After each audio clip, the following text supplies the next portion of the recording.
Yeah. The I should really clean this up. impressive Because organization. some of these things are from articles I wrote like 10 years ago, and it's not realistic that I'm going to be going back to those papers. Are But they on the internet?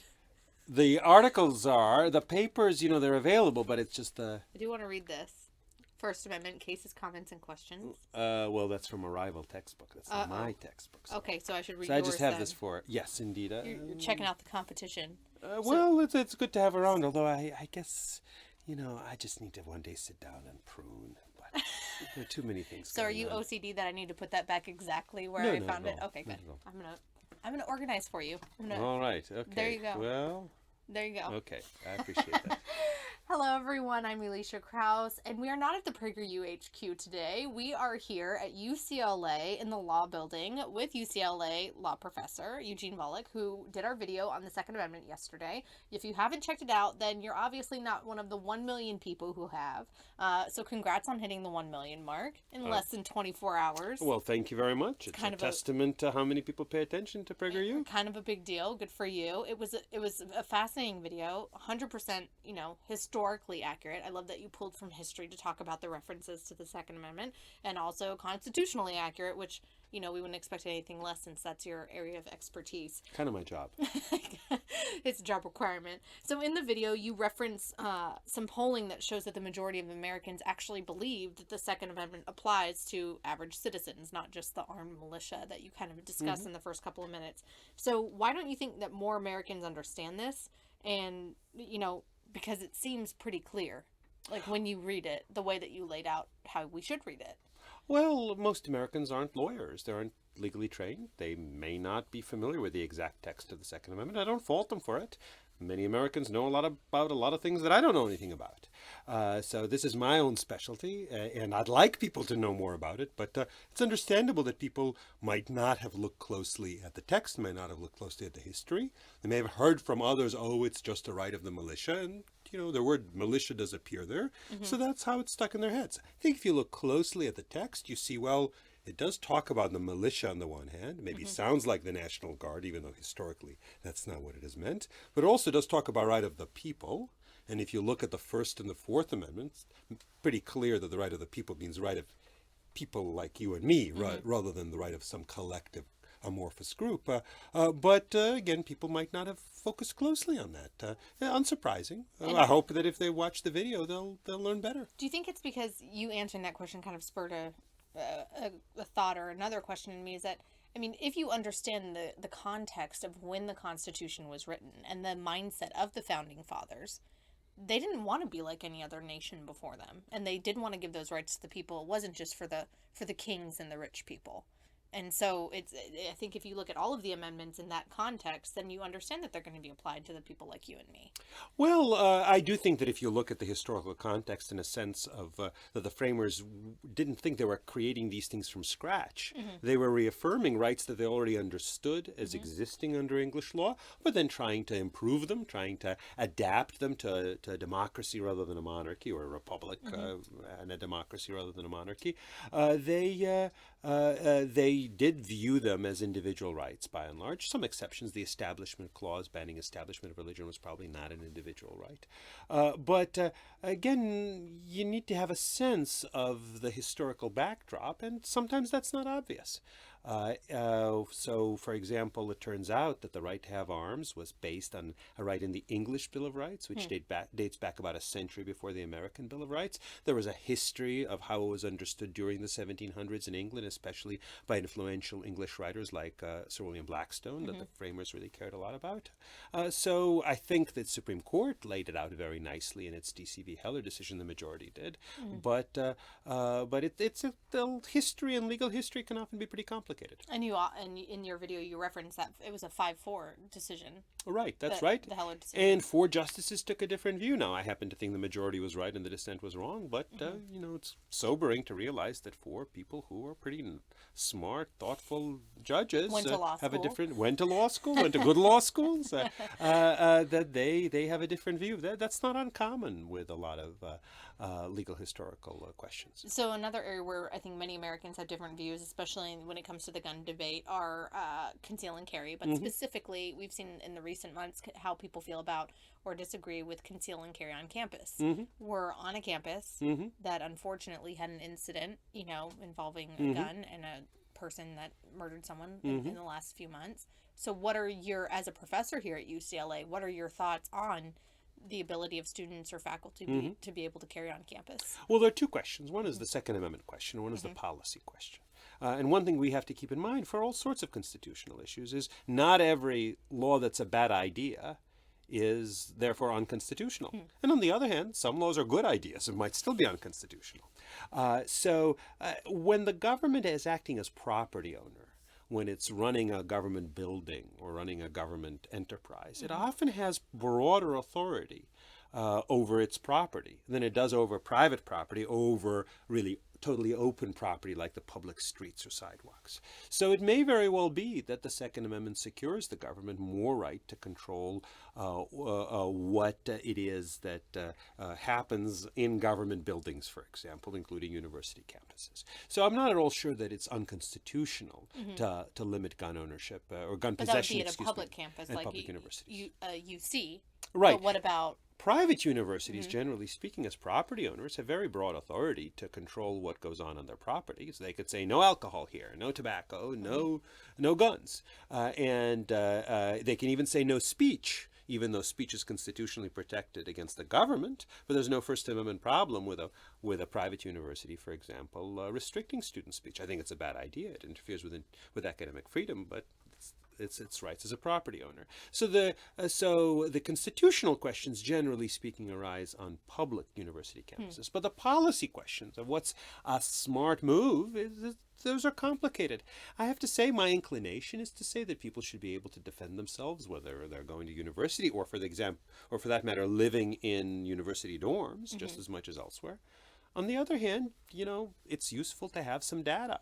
We now have several years of experience with various universities allowing concealed carry by license holders on their property. In some states, to get a concealed carry license, you have to be 21 and above. So it may be actually limited not to all students, but just graduate students and, for example, seniors and some other older students.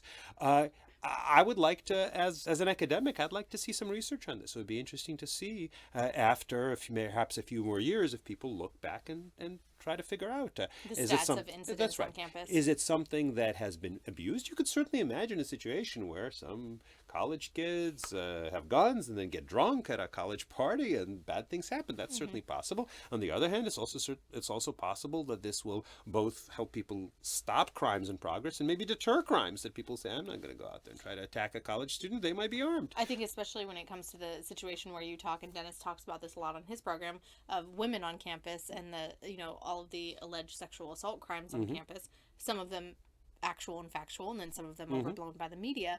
You'd think that, especially at a left-leaning college, you'd want a woman to be able to defend herself against such things. So I would love to see the data of the campuses that allow women to carry, and then see the sex assault data from those campuses specifically. Now, I'm pretty sure that the campuses wouldn't be able to allow only women to carry. Oh, no, I'm not saying only women, but if you could break down, I want to see the data of not just students, but men and women, and then what kind of crimes are deterred because of them operating and it would be interesting to see. But again, I think it's important when one's looking at these things to think about some of the complexities of the issue. As I understand it, a very substantial amount of on-campus sexual assaults, whether you think the number is very high or lower, one way or the other, substantial fraction of them involve people who are drunk. Yeah, and this is something that we've talked about. We actually have a PragerU video on this, so if nobody's checked it out, you definitely can. And many states do make it illegal for somebody to handle a gun, unless there's an emergency, but to handle a gun while they're drunk. Yeah, and that's a pretty plausible position because, whatever one might say about us when we're sober and thoughtful, alcohol and guns, I'm pretty confident saying, don't really mix well. Yeah. So it may be that in some of the situations where actually somebody may want to be able to defend themselves, there may be actually good reasons why we might want to limit their access to guns, even if they generally have a right to concealed carry. It may be that they're not allowed to when they're under the influence. So I think those are complicated questions. I have moral judgments about this. I have kind of a presumption in favor of freedom and presumption in favor of freedom to defend yourself. But you know, it would be interesting to see some statistics, to see some real research on the subject. It's always helpful to know the facts. When I lived in the state of Oklahoma and was a resident there, I had a CCW license there, and one of the things that you learn in your conceal and carry class that you take on the test and you swear when you go get fingerprinted at the sheriff's office is that you will not even have your conceal and carry weapon within certain footage of a place that sells alcohol, or a business that whose primary source of income, so like a liquor store or a bar, with your weapon on you. So you can't even enter that facility with your gun on you, and that's a responsibility and an agreement that you take, that, you know, when you go through all the classes to get that license. So you were right about that. So another, it's kind of a detailed question. Do you think that gun rights are pretty unique to the United States, or are there other, because you referenced about the founders and the writings that they liked and kind of where they got their ideas. Did they get the idea of the Second Amendment from any other country, or is there any other country in the world that has a right to keep and bear arms, you know, written into their founding documents? So my understanding is that American right to bear arms is either entirely unique or almost entirely. I think there may be one or two other countries that ostensibly have it in their constitutions. To what extent it's actually respected there, I'm not sure. I generally find that I have my hands full understanding American law and understanding foreign countries. I leave to others. A fellow named David Kopel, who is a leading Second Amendment expert, is also an expert in international gun controls. He wrote a book called, I think, The Samurai, the Mountie, and the Cowboy, award-winning book evaluating transnational evaluating, let's say, gun controls in other countries. I will say historically it's quite clear that we borrowed the right to bear arms from England, where right now the right is basically non-existent there. The English Bill of Rights, which is just a statute, it's not a constitutional norm that requires a special amendment. It could be repealed by statute, and has been, but it was enacted in 1689 following the so-called Glorious Revolution, a bloodless revolution there that kind of helped establish parliamentary supremacy rather than a broad royal power. It talks about the right in there of Protestants, Catholics were viewed with real suspicion then, to have arms suitable to the subject's conditions and as allowed by law. So it was a narrowish right. But then in America, it was in practice recognized much more broadly. And then when it was secured in the Second Amendment and also in state constitutions throughout American history, almost all of the 50 state constitutions have a specific right to bear arms, often written much more clearly, explicitly individual rights ways than the federal constitution does. So in America, it really was broadly accepted and written in the constitutions. In England, it has largely wasted away. But it's true that we owe our tradition of constitutionally protected gun ownership to England. Okay, who has become an ally after that whole Revolutionary War thing. Right. We're pretty much on good terms with them. Look, we have a different view about guns. We have different views about other things, but it's important to have friends even once you don't agree with you on everything. Exactly. I know a lot of Brits I love dearly. So where does the Second Amendment draw the line then? Like, at what point of being armed, and I've had this debate with many people, including, you know, friends of mine that are in the special services, you know, special forces, like, well, you know, you shouldn't be able to own a cannon, or you shouldn't be able to own a rocket grenade, you know, launcher. To you and your interpretation, does the Second Amendment draw the line anywhere? So the answer, I think, is yes. And one can ask, where should it in some abstract sense? You could also ask, what have the courts told us about it, rightly or wrongly? You know, what the judges say generally goes when it comes to American law. I will say, just if you step back, though, you could ask the same question about First Amendment. Like, where does the First Amendment draw the line? Freedom of speech and of the press doesn't mean say absolutely anything. What about death threats? What about libel and such? And the answer is, I teach a class which is all about the First Amendment, and it's basically 50 plus class hours, all about this question of where it draws the line. And for the Second Amendment, the class wouldn't be as long, but there'd be a similarly large number of questions and a lot of complexities, because life is complicated. So you might think about restrictions on what arms are possessed. So to me, the classic example isn't so much a cannon. You know, cannon may be dangerous, but it's probably not quite as dangerous as many handguns or rifles are. But imagine a surface-to-air missile. You could bring down an airplane. Probably most people see, that's something that probably shouldn't be protected. So those are restrictions on what is possessed. And looks like the Supreme Court has said that basically the kinds of weapons that have been traditionally owned by Americans for civilian use are generally speaking protected. So, for example, a fully automatic machine gun would not be. Because it's an unusually dangerous weapon. But handguns, rifles, shotguns generally are protected. And then there are questions about whether there are exceptions to that. Some people disagree. They say, the part of the purpose was to maintain an armed citizenry as a deterrent to government tyranny. So maybe we should all have the same weapons. An automatic might be helpful for that. Right. So semi-automatics are generally are normal civilian weapons. Fully automatic are not.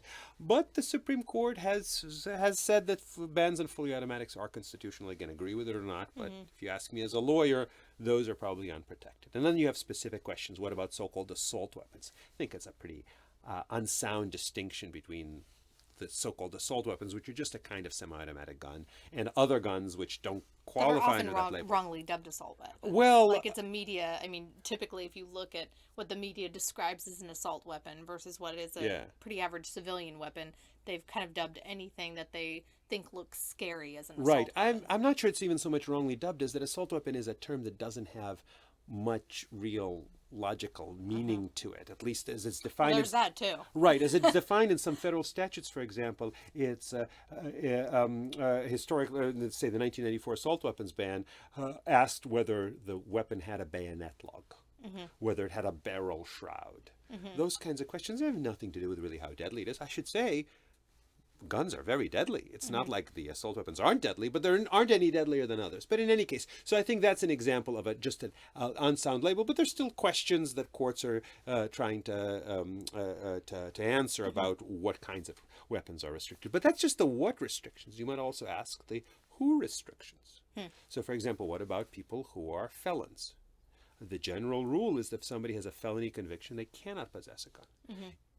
Even if the felony conviction is for a nonviolent felony, and maybe so even like a very old felony. Right, a white-collar crime, or perhaps a very old felony, or something that even wouldn't be normally thought of as a felony, but happens to be punishable in principle by several years in jail, even though in practice it just in this case, say, led to probation.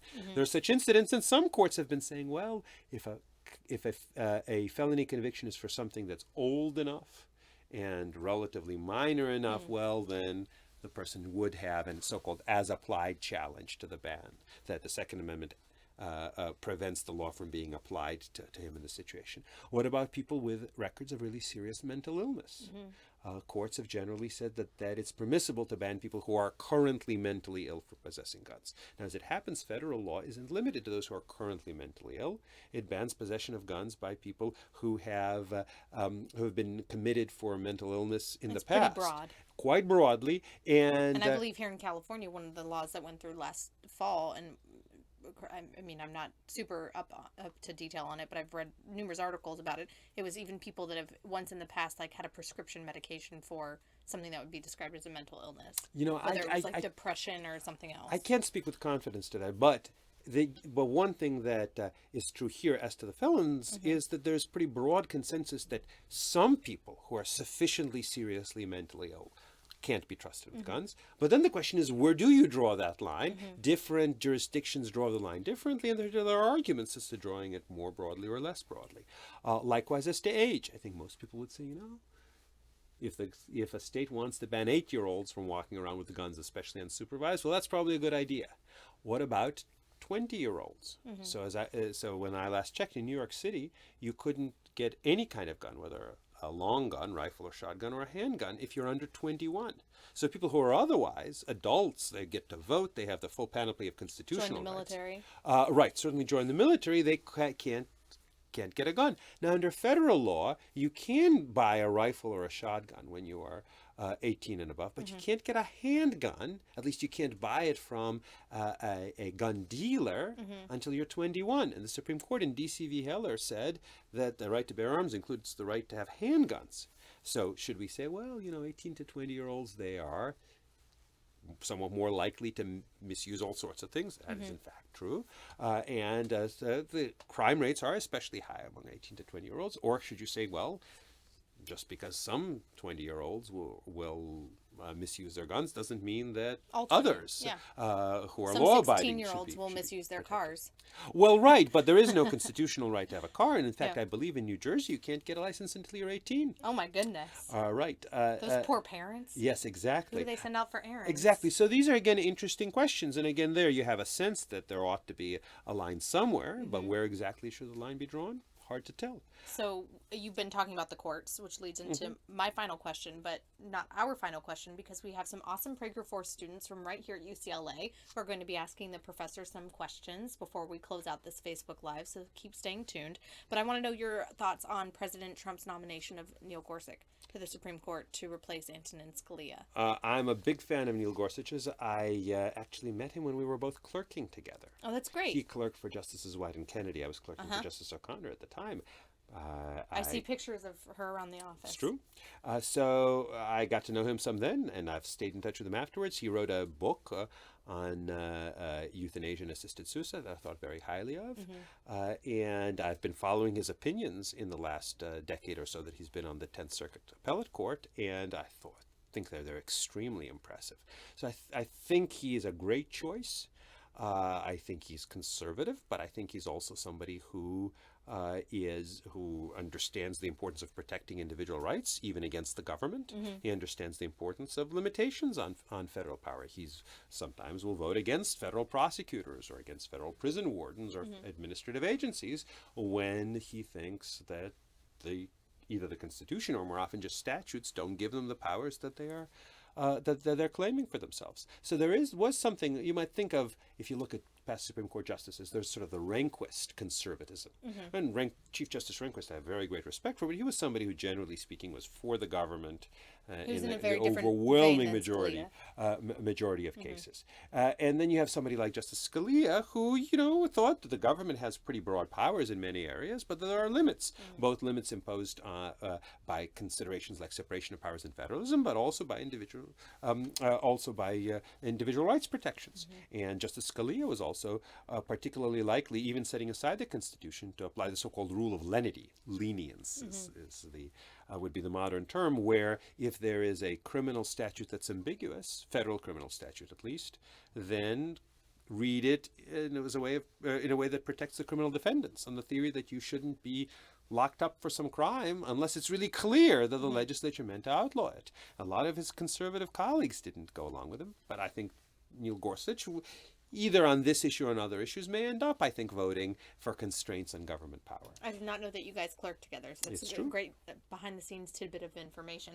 So we're going to get started with our PragerFORCE questions, and we're going to start with Emma, who's going to take over my seat, and I'll be back in a little bit. Hey there. Well, yeah, really nice to meet you. Good to meet you.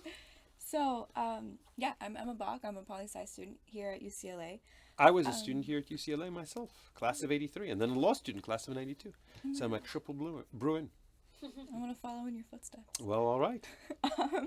So, you mentioned a little bit about the First Amendment. I was wondering, you said that there are limits, so if you could elaborate on what the limits are. Well, remember, I also told you that it takes me 50 hours of class time to just teach that class, which doesn't cover even my whole textbook. I have a copy of my textbook somewhere here, and this is about how thick it is. It's over 1,000 pages. So I can't read it all to you right now, right? Okay. But just to give you some examples of how complicated some of these things are, you've got a basic principle. Everybody agrees there is such thing as freedom of speech, freedom of the press, but there are always questions about how do you translate that into real law. So one thing, for example, is to cover every instance of speech. How about somebody coming up to you and saying, "Give me your money or I'll kill you"? Let's assume that's all they do. They don't show you a gun, they just say that. And they don't even take your money because you run away or you punch them or you draw a gun and you wound them. Then they get prosecuted for robbery. They say, "I was just speaking. It was just speech." We'd say that's not protected by freedom of speech. There's an exception for that called true threats, true threat of violence. Something would be not hyperbole, not a joke, but a threat. And I think that's right that there's such an exception. I think in American history courts have long recognized this kind of exception.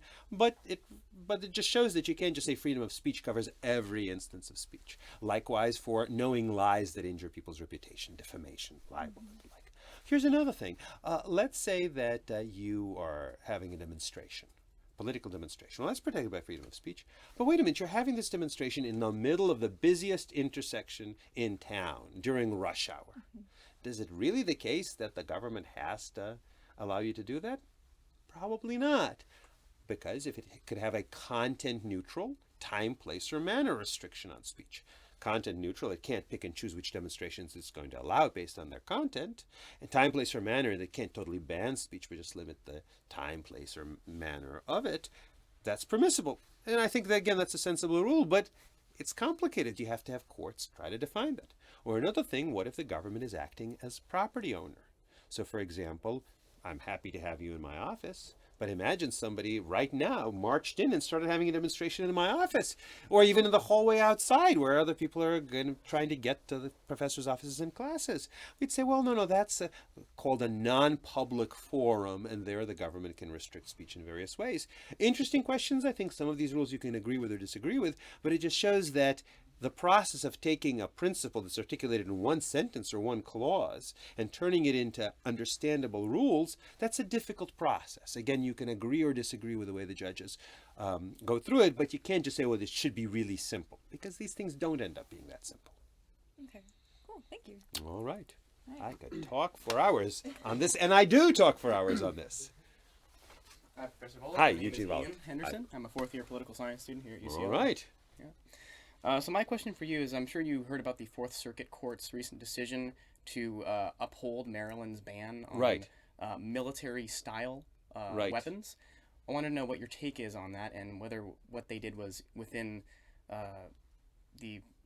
was constitutional. You know, I appreciate the question, but to me the most important fact about the decision was my recollection is well over 100 pages. So it's somewhere, I'm not even sure it's in my reading list. I think it is literally in a stack of papers I have on my nightstand that I was going to be reading. But there are other things intervened. So I've got to say, I haven't looked at it closely enough to opine on the subject. I've written in the past about assault weapons bans. I think that they're a bad idea. I'm not sure that they're unconstitutional, in part because I do think they leave open what I would call ample alternative means for defending yourself, and it's possible that therefore they should be upheld on those grounds. But, you know, I think I can't fairly critique what the judges did without reading it, and it's not something I've gotten to yet. Okay. Thank you very much. My pleasure. So people know that these questions were live, and I wasn't asked about this before. So. Hello, Professor. It's Hi. nice to meet you. My name is Haley Nieves, and I am a Pleasure to meet you. third-year student, double majoring in political science and international development studies. All right. I wanted to ask you about the no-fly list, seeing as there are individuals who are banned from being able to own firearms because they are placed on this fire list, though they are done so without due process of law. So I wanted to know how we would go about restoring due process to this fly list towards gun ownership, and in addition, if you have the time, towards sexual assault cases on campus. You know, I'm embarrassed to say this. I know there was talk about extending the no-fly list to gun possession. I don't believe that such a statute was actually ever enacted. Though it is a discussion. It is being discussed. So my inclination is, before you take away somebody's constitutional right, you need to have at least some finding that the person is actually guilty of something. Now, it's an interesting question. Does it have to be a criminal finding, so proof beyond a reasonable doubt? Or is it enough to show, for example, that it's more likely than not, this is the civil standard of liability, so-called preponderance of the evidence, that they are guilty of something? What I didn't like about applying the no-fly list, itself something of a misnomer, but essentially banning gun possession by people who are suspected of gun ownership, is that it was just based on suspicion. It wasn't based on any real finding. And incidentally, I think that's a similar problem to banning people from flying if they're only suspected of being involved in terrorism. So I do think that you're right in labeling a question of due process. What kind of procedures should be required in order to deny somebody either a constitutional right, or there's no constitutional right to fly, but I do think it's an important right that everybody has. And I think that there ought to be somewhat more than is available under the current no-fly lists. Now, as to the questions about due process with sexual assault accusations on campus, I think it's quite complicated, in part because due process means so many different things. So one question, for example, is, should there be proof beyond a reasonable doubt before someone, say, is expelled from campus? And I'm not sure that that should be the requirement. Generally speaking, our view is better that 10 guilty people go free than one innocent person go to jail. Sometimes people say better than 100, better than 20. My brother wrote a funny article, funny but interesting article, about how the number has been given at various times. But I think it's sensible that before you actually lock someone up in prison, you need to have very, very high level of proof. I'm not sure that should be, that we would say better that 10 guilty people, or 10 people who have committed sexual assault and may be likely to do it again, stay on campus than one person be wrongly expelled. I'm not sure that's the right balance. Maybe the right balance is 3 to 1. Maybe, who knows? But it's not clear to me that this proof beyond a reasonable doubt standard that we use before depriving someone of their physical liberty should be used before we expel them from campus. And one way of testing that is, let's say you're an employer, and somebody, one of your customers says, one of your employees has sexually assaulted me, or not even that, has stolen from me. Would you say, well, I'm sorry, there's only an 85% chance this person is guilty, so I'm going to keep him on the payroll? No, you'd probably say, look, I'd rather not have somebody working at my office, possibly jeopardizing my customers and me through their bad behavior, even if it's not enough to actually get someone locked up. It's an interesting question. One analogy that I found pretty impressive recently is to the rules having to do with denying someone a professional license. Like before a lawyer is essentially expelled from being a lawyer, before he's disbarred, you generally need proof by so-called clear and convincing evidence. So that's maybe like a 75%, 80% level. Not quite 51% in an ordinary civil case where it's just a matter of damages liability, but not 90 or 95% as with proof beyond a reasonable doubt. Maybe expelling someone from college because it affects their future professional prospects so much, because they'll may find it hard to get into another college and such. Maybe that should be the standard. It's an interesting question. I'm actually less interested in that question, though it's gotten a lot of attention, and more interested in what other procedures should be available. So, for example, I think the ability to cross-examine witnesses against you is really important, because if somebody says, oh, you did this, you should be able to ask them, well, did I? You say this, but you earlier said this. How do you reconcile that? Those kinds of things, which are generally thought very important in criminal and civil cases, I think should also be available in university proceedings. Now, I think some university administrators say, well, these questions can be very upsetting to the accuser, who in fact may very well have been genuinely a victim. I understand that, but it's also rightly upsetting to people when they're expelled without adequate foundation. And I think that one of the things you need to be willing to do before you affect somebody's future that sharply is to give them the opportunity to confront the witnesses against them. Now, another possibility, of course, is to also make sure that there are lawyers, and perhaps lawyers provided in all these proceedings. Of course, that gets to be very, very expensive. University education is already very expensive, and if every time there is this kind of proceeding, and it wouldn't be just limited to sexual assault cases, presume we would have to apply to things like plagiarism allegations and other things that carry serious penalties. You have to pay for a lawyer, and then, of course, there have to be lawyers working on both sides.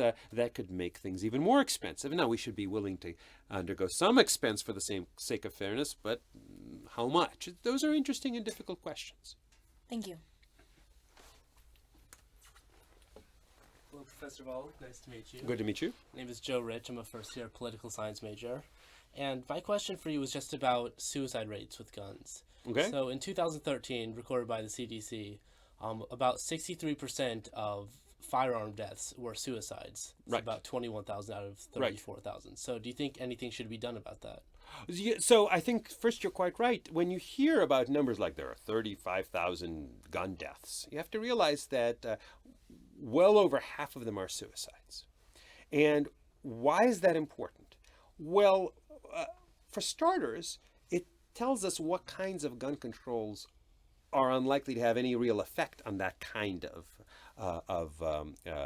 death. So, for example, whatever you might think about handgun bans, they might or might not have effect on crime. They certainly will have an effect on self-defense. They're not going to have an effect on suicides, because after all, anybody who commits suicide with a handgun could just as well commit suicide with a shotgun. So if you're trying to go after suicides, you have to understand that there are just certain kinds of restrictions that can't possibly do anything. Maybe waiting periods might help. It's an interesting question.